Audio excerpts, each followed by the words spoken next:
Boa tarde, turma. Tudo bem? Turma, na aula de hoje irei falar sobre prototipagem de circuitos eletroeletrônicos. Legal. Portanto, para a aula de hoje teremos os seguintes objetivos: a introdução a projetos em placas de circuito impresso, na sequência a demonstração dos componentes TH e SMD e a apresentação das características das placas de circuito impresso, que são aquelas placas cobreadas já corroídas, tá? Então nós vamos estudar cada um dos parâmetros dessa placa. Então, falando aí de estilo para roteamento e layout, né, que é o que nós temos nessas placas, temos que colocar aqui um conceito importante. A diferença entre ciência e arte é que na ciência existem regras mais ou menos exatas, enquanto a arte caracteriza-se por uma obra difícil ou mesmo impossível de se descrever como um mero conjunto de regras que conduzam ao resultado final. Projetar um circuito impresso de qualidade é um misto de ciência e arte. Tá? Há regras, mas elas servem mais como uma orientação geral do que como uma fórmula pronta, tá certo? Até porque não há uma fórmula geral para se desenhar um bom layout. E é bem isso, quando a gente pega uma placa, eu tenho um circuito que eu tenho que transpassar para aquela placa. Como eu faço? Eu crio ali meu layout, faço o roteamento da forma que eu acho coerente. Agora, se vai ficar uma obra de arte, né, algo bonito visualmente, não sei, mas tem que funcionar, né, com aquele conhecimento científico que foi aplicado. Mas a mistura, né, da arte com a ciência tem muito a ver com essa parte de roteamento, porque muitas vezes fica algo bonito, né, algo belo, você observa assim, puxa, mas que roteamento bacana, que roteamento sofisticado, né? Então fica algo bacana assim de se observar. Mesmo as regras existentes, eventualmente elas são contraditórias ou mutuamente excludentes, levando o projetista a ter que decidir qual a regra ser priorizada em seu caso particular, o que enfatiza ainda mais o sentido artístico do trabalho. Tá? Hoje em dia se perdeu um pouco disso daqui, né, sentido artístico, porque tem softwares que executam isso daí de forma automática. Então, isso daí ficou um pouco para trás, mas tem uns aí que preferem fazer ainda na mão. Esse desenho é o layout, né? Então, o layout, né, nós temos aqui um exemplo hipotético para uma pequena placa, tá, de circuito impresso. Essa placa ela é para montagem mista de componentes, tá, os TH e SMDs, com seus elementos principais que são assinalados. Tá? Eu coloco aqui do lado para a gente analisar, e a placa é essa. Tá? Então, muitas vezes, até na escola, provavelmente alguém já fez isso, né, naquelas placas da Minipa, aquelas placas pretas, normalmente usada em eletrônica analógica, né, usa-se bastante, digital se usa também. Você tem ali, de um lado, os componentes, os through holes normalmente. Do outro lado você tem algo parecido com isso daqui, ó, em preto, tá? Que são as ligações do circuito. Se você bate o olho nisso daqui, você não sabe interpretar, você não sabe qual componente está onde, o que significa, né? Mas essa placa a gente vai adotá-la para fazer um estudo de caso, para entender o que é cada coisa aqui, porque foi desenhado dessa forma, enfim. Tá? A gente vai trabalhar em cima dela. Só que antes disso, nós vamos falar um pouco aí sobre os tipos de componentes aplicados em PCI, placa de circuito impresso. Né? Na placa a ser analisada, é elaborado um diagrama para componentes do tipo Through Hole, né, TH, e Surface Mounted Device, né, são os SMD. A seguir são mostrados alguns exemplos aí para diferenciação, né, dos dois tipos. Então temos aqui o TH, que são os True Hole, que são os componentes conhecidos, né? Um 6 aí, resistor, LED, capacitor, diodo, enfim. São True Holes, mas nós temos também aí resistores SMD, né? São muito pequenos, tá? Muito pequenos mesmo. Vocês podem encontrar até em chipzinho de celular, aí, em placas de PC, vocês encontram também bastante. E temos aqui outros, ó. No caso aqui é para LED, tá? Então são vários LEDzinhos aqui que associados geram um fluxo luminoso mais intenso, tá certo? Então são todos SMD, bacana? Então o SMD ele é soldado em superfície. Os True Holes são soldados por holes, que em inglês são furos, tá? Legal, agora nós vamos falar aí das características da placa, né? Nós temos aqui o desenho da placa e temos ali o item A, né? O item A. O que é o item A? São as ilhas com furo, basicamente aqui, ó, né? Esse desenho aqui circular. Então, ilhas com furo, o que vem a ser, né? Nós temos ali vários tamanhos, né, para a inserção dos terminais de componentes convencionais, fios, conectores e terminais, né, etc. Então, as ilhas com furos é isso. A gente põe aqui o componente, né? O componente aqui ele tem um determinado tamanho, né, ou consome tanto de corrente. Então, a gente vai fazer uma determinada ilha aqui, outra aqui, por exemplo, né, outras aqui, tá? Tudo ilha. Porque onde a gente insere o componente vai ter um pouco de cobre ao redor para a gente executar a solda. Temos as ilhas cegas, né? São aquelas sem furos. Ou pastilhas. Por quê? Porque elas são usadas para montagem de componentes SMD, para pontos de teste, ou para a soldagem aí de fios de ligação provisórios ou definitivos. Então no B, nós temos aqui, ó, pastilhas aqui, aqui, aqui, aqui, né? Aqui, aqui, ó, tá? Então nós temos aí diversas pastilhas nessa placa, assim como ilhas também, né? Trilhas ou pistas, elas fazem interligação entre as ilhas. Então temos aqui as ilhas com furo e as ilhas cegas, né? Então nós temos aqui, ó, por exemplo, essa daqui é ilha com furo. Essa daqui é ilha cega, tá? Outro exemplo aqui, ilha com furo, ilha cega. Quem está fazendo a interligação dessa ilha cega, por exemplo, com essa daqui? A trilha, tá? Dessa ilha cega com essa ilha cega, a trilha, tá? Dessa ilha com furo e essa ilha com furo, trilha. Então, essas linhas aqui são as trilhas ou pistas, tá? Que é por onde a corrente circula. O item D agora, dando prosseguimento aqui, o item D é o conector ou headboard, tá?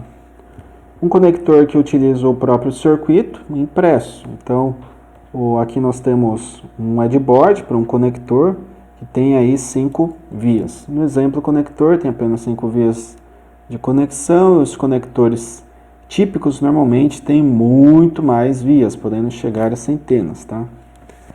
Então aqui nós temos a exemplificação. Normalmente eu nunca fiz, tá, uma placa de circuito impresso com esse tipo de conector. Normalmente é algo mais industrial, tá? Não existe que tenha, não é que não existam casos aí de pessoas que fazem isso daí de forma artesanal, mas em geral aí para centenas, né, de trilhas aqui, né, pistas, então se torna algo mais complexo de fazer artesanalmente, né? E o item E aqui, que seria os furos, né? Nós temos os furos de montagem. Então, aqui são furos de montagem, aqui são ilhas, tá? Embora tenham tamanhos, é um pouco maior aqui, tá? Mas as ilhas, elas estão conectadas no circuito.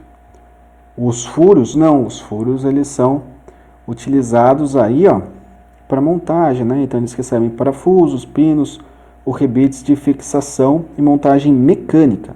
podem servir tanto para a instalação da placa em seu lugar, como a sustentação de componentes grandes e ou pesados. Às vezes você tem que botar aqui um indutor. Indutor, não sei se vocês já viram aí no curso, né? Mas o indutor, ele pode ser minúsculo, se for para alta frequência, mas ele pode ser um negócio grotesco, pesado, volumoso, tá?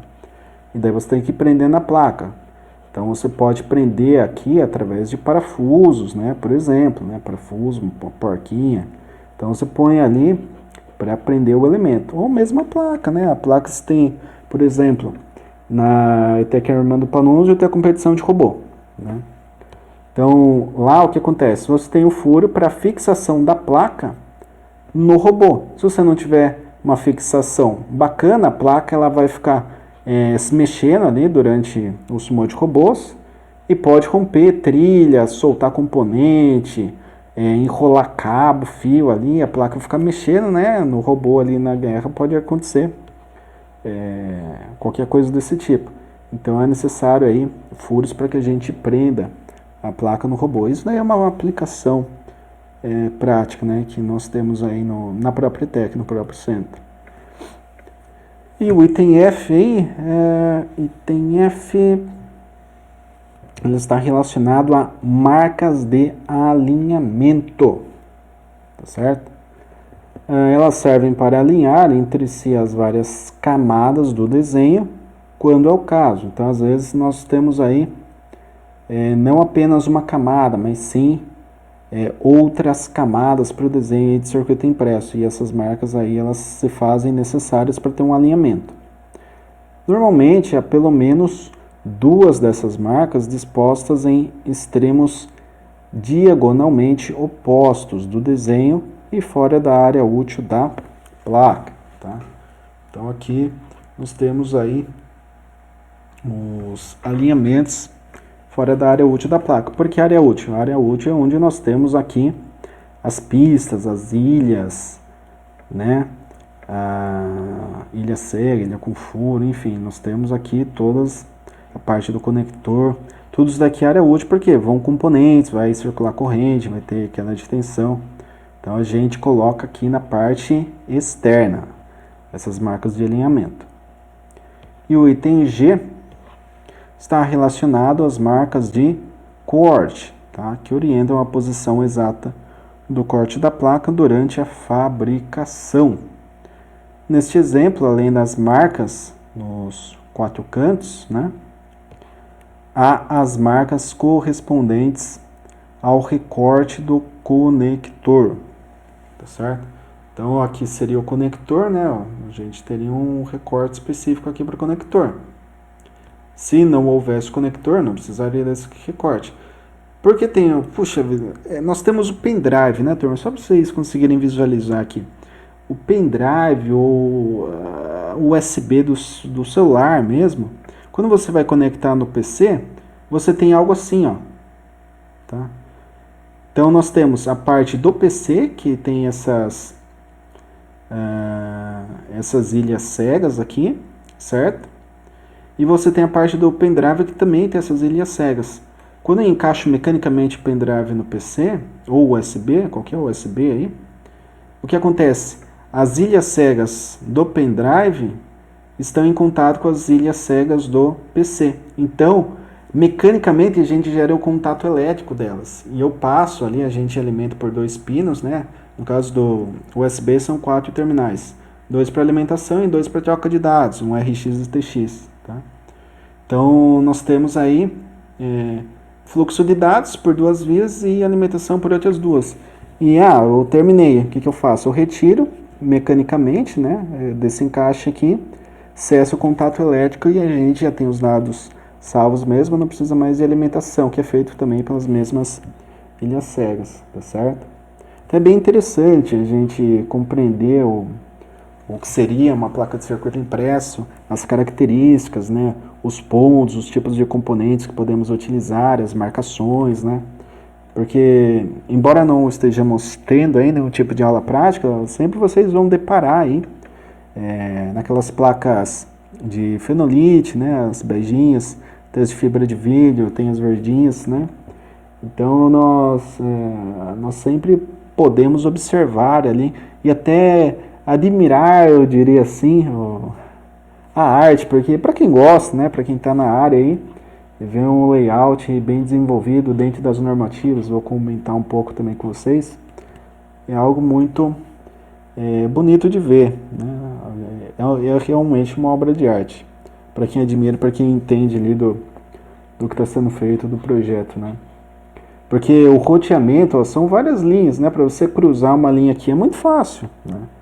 Então, isso daqui é um circuitinho pequeno, às vezes você tem uma placa do tamanho da tela do PC, com várias trilhas mais finas que as daqui, porque elas têm que passar uma do lado da outra ali, e a corrente às vezes é uma corrente mediana, então não pode ser muito pequena, senão rompe a trilha. É uma arte mesmo. Pode parecer um monte de tracinho aqui aleatório que qualquer criança faz ligação de polo, mas não é isso. É algo muito complexo que só quem trabalha, que mexe com isso daí, sabe o quão laboroso é, quão trabalhoso acaba sendo, né? Essa parte aí de projeto e execução. A execução não é tão complexa assim, né? Mas o roteamento é realmente uma obra de arte. E a gente vê cada uma. A gente vê coisa boa e coisa ruim também, né? Mas faz parte aí da jornada. Tá? Aqui. Beleza. Então, a aula de hoje é isso. Agradeço a atenção de todos mais uma vez. Lembrando que eu estou disponível no Microsoft Teams, caso alguém tenha alguma dúvida, alguma pergunta ou curiosidade. Às vezes essa parte aqui da disciplina acaba despertando curiosidade de alguém aí. Então, se alguém tiver alguma pergunta nesse sentido, pode fazer via Teams mesmo, ou no YouTube. Tem bastante interação também no YouTube. Inclusive, se alguém tiver alguma dúvida da área elétrica, pode digitar lá. Eu fiz um vídeo da semana de tecnologia, não sei se todos viram aquele vídeo, mas é um vídeo que demonstra como navegar dentro do meu canal. Eu sei que muitos de vocês aí já tem uma familiaridade muito maior que a minha, até navegando aí no YouTube. Mas tem uma área ali do canal que você consegue pesquisar dentro do conteúdo disponibilizado diversos materiais. Então, eu queria conhecer um pouco sobre a parte de condutores, tem lá. Queria conhecer um pouco sobre análise de circuitos eletrônicos, tem lá. Queria conhecer um pouco sobre a parte de transformadores, também tem bastante coisa. Circuitos elétricos trifásicos, tem lá. A parte de máquinas também tem, são vídeos recentes, inclusive. Parte de tarifação, subi uns vídeos bacana também recentemente. Então, tem muita coisa, né? Essa pandemia tem um lado ruim, que é o afastamento, né? O distanciamento social. Mas, de uma forma ou outra, a gente acaba produzindo aí o conteúdo por vias digitais, né? Então, a gente tem que ir trabalhando e se moldando aí conforme a necessidade e o cenário atual, né? A gente não pode ser quadradinho ali, ficar no nosso quadrado e esquecer do mundo. Não, a gente tem que se adaptar ao que está disponível aí, a situação, o cenário que a gente se encontra, já que estamos inseridos nele, né? Então a gente tem que tomar